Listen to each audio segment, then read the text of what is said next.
Assalomu alaykum qizlarjonlar. Menda doimgidek uy ishlari. Ish qilgan yaxshi baribir qizlar. Dangasa bo'lishdan Xudoni o'zi asrasin.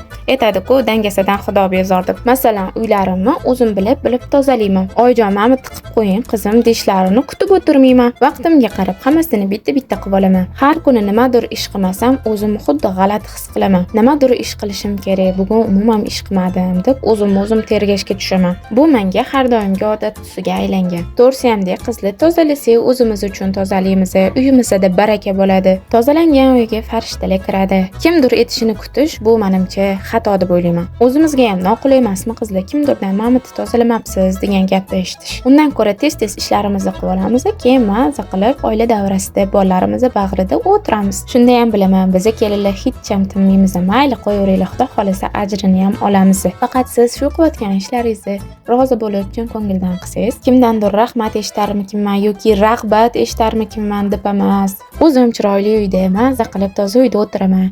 O'zimni bolalarim shu uyda o'ynashadi. Poklikni Alloh yaxshi ko'radi. Mana shu so'zlar bilan qilsak, qilayotgan ishlarimizga hech ham erish tuyulmaydi. Siz-chi gaplarimga qo'shilasizmi yoki boshqa fikrdamisiz? Izohlarda yozib qoldiring, sahifamga obuna bo'lib qo'ying.